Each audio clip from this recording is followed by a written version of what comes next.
नमस्कार,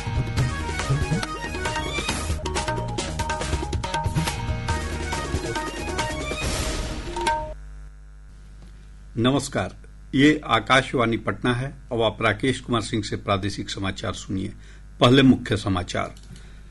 प्रधानमंत्री नरेंद्र मोदी ने कहा, भारत को विकास के साथ साथ विरासत को संजोकर आगे बढ़ना चाहिए। राष्ट्र से औपनिवेशिक मानसिकता से बाहर निकलने का आह्वान किया। राज्य के 26 जिलों की 42 नगर पालिकाओं में मतदान शांतिपूर्ण संपन्न हो गया। वोटों की गिनती सोमवार 30 जून को होगी।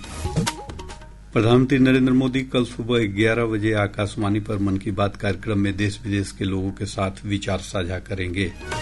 और प्रदेश के विभिन्न भागों में हल्की से मध्यम बारिश का सिलसिला जारी। गया जिले के बोधगया में सबसे अधिक 58 मिलीमीटर बारिश रिकॉर्ड की गई। अब समाचार विस्तार से। प्रधानमंत्री नरेंद्र मोदी ने कहा है कि भारत अपने विचारों, दर्शन और ज्ञान के कारण ही हजारों वर्षों से शाश्वत बना हुआ है। आज नई दिल्ली में प्रख्यात जैन संत आचार्य विद्यानंद जी महाराज की 100वीं जयंती समारोह का उद्घाटन करते हुए श्री मोदी ने कहा कि भारत दुनिया की सबसे प्राचीन जीवंत सभ्यता है और इस शाश्वत दर्शन का स्रोत देश के ऋषियों, संतों और आचार्यों में निहित है। प्रधानमंत्री ने बताया कि आचार्य श्री विद्यानंद जी ने अपने जीवन को केवल आध्यात्मिक साधना तक सीमित नहीं रखा, बल्कि इसे समाज और संस्कृति के पुनर्निर्माण का एक सशक्त माध्यम भी बनाया। जिस दिव्य आत्मा की वाणी को, उनके वचनों को हम जीवन भर गुरु वाक्य मानकर उनसे सीखते हैं, जिनसे हमारे हृदय भावात्मक रूप से जुड़ रहे हैं, उनके बारे में कुछ भी बोलना हमें भावुक कर देता है। मैं अभी भी सोच रहा हूं कि श्री विद्यानंद जी मुनिराज के बारे में बोलने की जगह काश हमें आज भी उन्हें सुनने का सौभाग्य मिलता। ऐसी महान विभूति की जीवन यात्रा को शब्दों में समेटना आसान नहीं है। श्री मोदी ने कहा कि इसी संकल्प को ध्यान में रखते हुए केंद्र सरकार देश के सांस्कृतिक धरोहरों और तीर्थ स्थलों का भी विकास कर रही है। प्रधानमंत्री ने देश को औपनिवेशिक मानसिकता से मुक्त करने पर भी जोर दिया। हम भारत की प्राचीन पांडुलिपियों को डिजिटाइज करने का अभियान भी चला रहे हैं। इसमें बहुत बड़ी मात्रा में जैन धर्म ग्रंथों और आचार्यों से जुड़ी पांडुलिपियां शामिल है। अब हम हायर एजुकेशन में भी मातृभाषा को बढ़ावा देते हैं और इसलिए मैंने लाल किले से कहा है, हमें देश को गुलामी की मानसिकता से मुक्ति दिलानी है। हमें विकास और विरासत को एक साथ लेकर आगे बढ़ना है। प्रधानमंत्री ने कहा कि भारत सेवा और मानवता के प्रति समर्पित देश है। उन्होंने कहा कि विश्व में जब हजारों वर्षों तक हिंसा को हिंसा से शांत करने के प्रयास हो रहे थे, तब भारत ने विश्व को अहिंसा की शक्ति का बोध कराया। प्रधानमंत्री ने 9 संकल्पों पर भी जोर दिया। मैं उन 9 संकल्पों को फिर से आपके साथ साझा करना चाहता हूं। पहला संकल्प पानी बचाने का है। दूसरा संकल्प एक पेड़ मां के नाम। तीसरा संकल्प स्वच्छता का। चौथा संकल्प वोकल फॉर लोकल। पांचवा संकल्प देश का दर्शन। छठा संकल्प नेचुरल फार्मिंग अपनाने का। सातवां संकल्प हेल्थी लाइफस्टाइल का। आठवां संकल्प खेल और योग दोनों को दैनिक जीवन का हिस्सा बनाना है। नवा संकल्प गरीब की मदद करना। हम इन 9 संकल्पों पर काम करेंगे तो आचार्य श्री विद्यानंद जी मुनिराज जी को और उनकी शिक्षाओं को भी ज्यादा सशक्त करेंगे। राज्य के 26 जिलों की 42 नगर पालिकाओं में मतदान शांतिपूर्ण संपन्न हो गया। आज के मतदान के बाद 538 उम्मीदवारों का भाग्य ईवीएम में बंद हो गया। वोटों की गिनती सोमवार 30 जून को होगी। 9 उम्मीदवार निर्विरोध निर्वाचित हो चुके हैं, जबकि 3 पदों पर उच्च न्यायालय के आदेश के कारण निर्वाचन स्थगित कर दिया गया है। 121 वार्ड पार्षद, 7 मुख्य पार्षद और 8 उप मुख्य पार्षद के लिए आज मतदान हुआ। देश में पहली बार बिहार में मोबाइल ऐप के जरिए ई वोटिंग हुई, जिसके लिए 50,000 से ज्यादा मतदाताओं ने रजिस्ट्रेशन कराया था, जिनमें 70% से अधिक लोगों ने अपने मताधिकार का प्रयोग किया। पूर्वी चंपारण के पकड़ीदयाल नगर पंचायत की विभा कुमारी पहली ई वोटर बनी। सुबह 7 बजे से दोपहर 1 बजे तक ई वोटिंग के लिए समय निर्धारित किया गया था। बिहार के बाहर के लोगों ने भी ऐप के जरिए ई वोटिंग किया। निर्वाचन आयोग ने राजनीतिक दलों की भागीदारी के साथ सभी मतदाताओं की पात्रता की पुष्टि के लिए बिहार में विशेष गहन पुनरीक्षण शुरू किया है।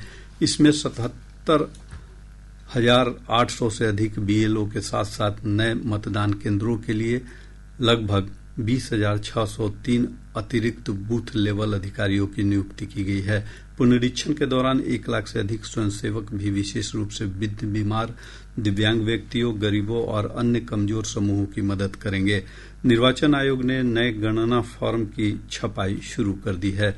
इसके साथ ही बिहार की 243 विधानसभा क्षेत्रों के 7,89,00,000 मतदाताओं हेतु सभी घरों में जाकर वितरण भी शुरू कर दिया है। नए गणना फॉर्म को भौतिक फॉर्म के साथ साथ ऑनलाइन भरना भी सफलतापूर्वक शुरू हो गया है। केंद्रीय श्रम और रोजगार मंत्री डॉक्टर मनसुख मांडविया ने कहा है कि प्रधानमंत्री नरेंद्र मोदी के नेतृत्व में भारत ने सामाजिक सुरक्षा कवरेज में ऐतिहासिक वृद्धि दर्ज की है। यह पूरे देश में 94 करोड़ नागरिकों तक पहुंच चुकी है। देश की सामाजिक सुरक्षा कवरेज 2019 में 25% से बढ़कर 2025 में 64% हो गई है। केंद्र सरकार की आयुष्मान भारत योजना लोगों को नया जीवन दे रही है। गरीब परिवार से आने वाले पटना के ज्ञानेंद्र किडनी के रोग से ग्रस्त थे और आयुष्मान भारत योजना के तहत उनका सफल इलाज हुआ। इस योजना के तहत पटना में ही उनका बिना पैसे का इलाज हुआ। ज्ञानेंद्र ने प्रधानमंत्री नरेंद्र मोदी को पत्र लिखकर इसके लिए आभार जताया है। इसके जवाब में प्रधानमंत्री ने भी उन्हें शुभकामनाएं दी हैं। बिहार में अब तक 4 करोड़ लोगों के आयुष्मान भारत कार्ड बने हैं, जिसके तहत 5 लाख रुपए तक के इलाज की सुविधा लाभार्थियों को मिल रही है। प्रधानमंत्री नरेंद्र मोदी कल सुबह 11 बजे आकाशवाणी पर मन की बात कार्यक्रम में देश विदेश के लोगों के साथ विचार साझा करेंगे।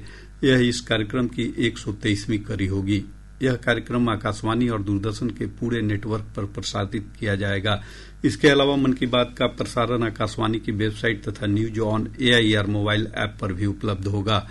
कार्यक्रम को प्रसार भारती के वेब्स ओटीटी प्लेटफॉर्म पर भी सुना जा सकता है। मन की बात कार्यक्रम का आकाशवाणी, दूरदर्शन समाचार, प्रधानमंत्री कार्यालय और सूचना तथा प्रसारण मंत्रालय के यूट्यूब चैनलों पर भी सीधा प्रसारण होगा। इसके तुरंत बाद मैथिली भाषा में इसका प्रसारण आकाशवाणी के दरभंगा केंद्र से किया जाएगा। इसी प्रसारण को दोबारा रात्रि 8 बजे से भी सुना जा सकता है। प्रादेशिक समाचार आप आकाशवाणी पटना से सुन रहे हैं। ताजा समाचारों के लिए आप हमारे एक्स हैंडल AIR_News_पटना पर जा सकते हैं। उपराष्ट्रपति जगदीप धनखड़ ने कहा है कि किसी भी संविधान की प्रस्तावना उसकी आत्मा होती है और इसे बदला नहीं जा सकता। उन्होंने कहा कि भारत को छोड़कर किसी भी अन्य संविधान की प्रस्तावना में बदलाव नहीं किया गया है। नई दिल्ली में एक पुस्तक विमोचन समारोह को संबोधित करते हुए श्री धनखड़ ने कहा कि प्रस्तावना वह आधार है जिस पर संविधान विकसित हुआ है। The preamble of Indian Constitution is unique. The preamble has been imparted by we the people of India, except Bharat. Nobody's constitution's preamble has undergone change. And why? Preamble is not changeable. Preamble is not alterable. Preamble is the basis on which Constitution has grown. Preamble is the seed of the Constitution. It is soul of the Constitution. मुख्यमंत्री नीतीश कुमार ने आज नवचयनित 21,391 सिपाहियों को नियुक्ति पत्र प्रदान किया। इस अवसर पर पटना के बापू सभागार में आयोजित समारोह को संबोधित करते हुए श्री कुमार ने कहा कि 2 लाख से अधिक पदों का सृजन कर तेजी से पुलिसकर्मियों की बहाली की जा रही है। पहले तो मात्र 42,481 था, अब संख्या हो गई है 1,10,000। तो अभी हम लोगों को और बढ़ाना है। और आप जानते हैं कि हमने 2 साल पहले ही कह दिया कि भाई अब उसकी संख्या पुलिस में होनी चाहिए 2,29,000। अब इसके लिए हमने अनुरोध किया कि सब जगह काम करिए। तो इन लोगों ने जो कुछ भी करना शुरू किया तो हर बार हम कह रहे थे जरा तेजी से करिए। अब उसमें इन लोगों ने ये तय किया है कि 55,000 अलग ढंग से ये करेंगे तो हमने कहा कि भाई 55,000 जो अलग करना है, तो जो अधिकारी यहाँ पर मौजूद है हम इनसे कहेंगे कि भाई क्यों नहीं तेजी से करना है। बिहार में मतदाता सूची के पुनरीक्षण को लेकर सत्ता पक्ष और विपक्ष के बीच आरोप प्रत्यारोप तेज हो गया है। नेता प्रतिपक्ष तेजस्वी प्रसाद यादव ने आरोप लगाया है कि इस प्रक्रिया के जरिए मतदाताओं से मतदान का अधिकार छीनने की कोशिश की जा रही है। प्रदेश भाजपा अध्यक्ष डॉक्टर दिलीप जायसवाल ने तेजस्वी यादव पर मतदाता सूची के नाम पर लोगों को गुमराह करने का आरोप लगाया है। श्री जायसवाल ने कहा है कि मतदान की निष्पक्षता सुनिश्चित करने के लिए मतदाता सूची का पुनरीक्षण किया जा रहा है। तेजस्वी यादव जी को, विपक्ष प्रतिपक्ष के नेता को मैं एक सुझाव देता हूं कि इलेक्शन कमीशन ने जो फैसला लिया है अभी मतदाता पुनरीक्षण का, एक बार उसको अच्छे तरीके से पढ़ लें कि इलेक्शन कमीशन उसमें क्या क्या करना चाहती है। अगर इलेक्शन कमीशन चाहती है कि किसी की मृत्यु हो गई है तो उसका नाम उस लिस्ट से हट जाए। इलेक्शन कमीशन चाहती है कि जिनका नाम पूरे देश में 2-3 जगह मतदाता सूची में है तो वो इस बात को साबित करें कि भाई हम किसी दूसरे जगह हमारा मतदाता सूची में नाम नहीं रहा, तो पारदर्शिता लाना चाहती है इलेक्शन कमीशन। तीसरा है कि एक परिवार के जितने भी सदस्य होंगे उसका एक ही बूथ पर वोटिंग हो। भाजपा के वरिष्ठ नेता और कृषि मंत्री विजय कुमार सिन्हा ने कहा है कि राजद की मानसिकता संविधान विरोधी है। श्री सिन्हा ने कहा कि तेजस्वी यादव संवैधानिक संस्थाओं का अपमान कर रहे हैं। राजद का मानसिकता संविधान विरोधी, संवैधानिक संस्था का अपमान करना, उसके विरुद्ध भ्रम का वातावरण बनाना। जब भारत का चुनाव आयोग पारदर्शिता से, पवित्रता से वोटरों की पहचान करके मतदान 100% सुनिश्चित करना चाहता है तो ऐसे लोगों को बेचैनी क्यों है? ये जंगल राज वाले लोग बूथ से जिन निकालते थे उस खेल में फेल हो रहे हैं और जान रहे हैं कि अगली बार सरकार नहीं बनेगी तो पहले से अपनी हार की भूमिका बना रहे हैं। राष्ट्रीय लोक मोर्चा के अध्यक्ष उपेंद्र कुशवाहा ने कहा है कि राजद नेता तेजस्वी यादव राजनीतिक लाभ के लिए बयानबाजी कर रहे हैं। श्री कुशवाहा ने दावा किया कि इस बार विधानसभा चुनाव में महागठबंधन की हार निश्चित है। असल में विपक्ष के पास कोई मुद्दा नहीं, तो कहीं से कोई चीज आती है उसको मुद्दा बनाने का प्रयास लोग करते हैं। राजनीतिक लाभ कैसे चुनाव में मिल जाए इस दृष्टि से बयानबाजी करते हैं। सच जो कुछ भी बोल रहे हैं विपक्ष के लोग उससे बिल्कुल अलग है, सच्चाई कुछ और है। इलेक्शन कमीशन की ओर से तो समय समय पर वोटर लिस्ट के सत्यापन का काम पहले भी होता रहा है और इस बार भी हो रहा है। केंद्रीय मंत्री चिराग पासवान ने राजद कार्यकाल की आलोचना करते हुए कहा कि बिहार की जनता ने भ्रष्टाचार और अपराध का जो दौर देखा है उसे वे अभी तक नहीं भूले हैं। श्री पासवान ने कहा कि चुनाव में जनता इसका जवाब देगी। जो इन्होंने बिहार को बर्बाद करने का काम किया, परिणाम स्वरूप आज भी कई बिहारी जो उस वक्त बिहार से पलायन करके गए थे, पीढ़ियां बीत गई पर वो वापस नहीं आ पाए उनके जंगल राज की वजह से। तो ऐसे में जब वो 20 महीने का जिक्र करते हैं तो एक बार अपने परिवार के ही नेतृत्व में जो 90 का दशक था उसको याद कर लें, और उसको याद करना जरूरी है क्योंकि उस दशक ने जो बिहार के हालात किए थे आज भी उस खाई को भरते हुए दशकों बीत गए हैं और उसके जिम्मेदार सिर्फ राष्ट्रीय जनता दल। प्रदेश में विभिन्न स्थानों पर मानसूनी बारिश का सिलसिला जारी है। पिछले 24 घंटों के दौरान कई स्थानों पर हल्की से मध्यम बारिश हुई है। सबसे अधिक 58 मिलीमीटर बारिश गया जिले के बोधगया में दर्ज की गई है। मौसम विज्ञान केंद्र पटना के अनुसार आज गया, नवादा, जमुई, बांका जिले के 1-2 स्थानों पर गरज के साथ बारिश और वज्रपात को लेकर अलर्ट जारी किया गया है। इस दौरान हवा की गति 30 से 40 किलोमीटर प्रति घंटे हो सकती है। अगले 5 दिनों के दौरान अधिकतम न्यूनतम तापमान में कोई विशेष परिवर्तन नहीं होने की संभावना है। दिनांक 29 जून 2025 राज्य के दक्षिण एवं उत्तर पश्चिम भागों के जिलों के 1 या 2 स्थानों पर गरज बिजली गिरने और तेज हवाएं 30 से 40 किमी प्रति घंटे चलने की संभावना है।